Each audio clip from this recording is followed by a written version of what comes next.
এত ভালোবাসা কই যাবে? কেউ থাকবে না, সবাই আপনার অন্ধকার কবরে রেখে দিয়ে চলে আসবে। উপরে বাঁশের কঞ্চি, তার উপরে মাটির চাপা, অন্ধকার আর অন্ধকার। এই অন্ধকার যেন শেষ হতে চায় না, শুধুই অন্ধকার, ঠিক কিনা? কবর প্রতিদিন ডাক দিয়ে বলে আনা বাইতু দুধ। প্রত্যেকের কবর প্রত্যেককে ডেকে বলে, ও আল্লাহর বান্দা, জানো আমি পোকামাকড়ের ঘর, পোকামাকড়ের ঘর।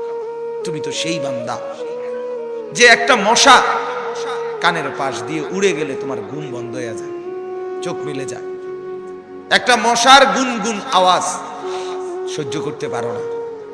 একবার কয়েল, একবার অ্যারোসোল, একবার মশারি, এরপরেও তুমি চাও যে একটা মশাও যেন আমার কানের কাছে গুনগুন না করে। তো 5 ঘন্টার ঘুমের জন্য, 6 ঘন্টার ঘুমের জন্য বান্দা এই যত্ন নিলা, অনন্তকাল কিংবা বছরের পর বছর কবরের যে ঘুম দিবা, পড়ে থাকবা সেই ঘরে, পোকা মাকড়ের ঘর, সেই ঘরে তুমি ঘুমাইবা কেমনে, থাকবা কি? আমার বাপ, আমি থাকবো কিভাবে? আমি থাকবো কিভাবে বলে? ভাবেন, আমিও ভাবি, আপনিও ভাবেন। ওসিকুম ওয়া ইয়া, আপনাকেও বলছি, আমাকেও বলছি। এই এখন ঘরে গেলে আমরা সবাই লেফ আর কম্বলের নিচেই তো শুয়ে যাব বাপ।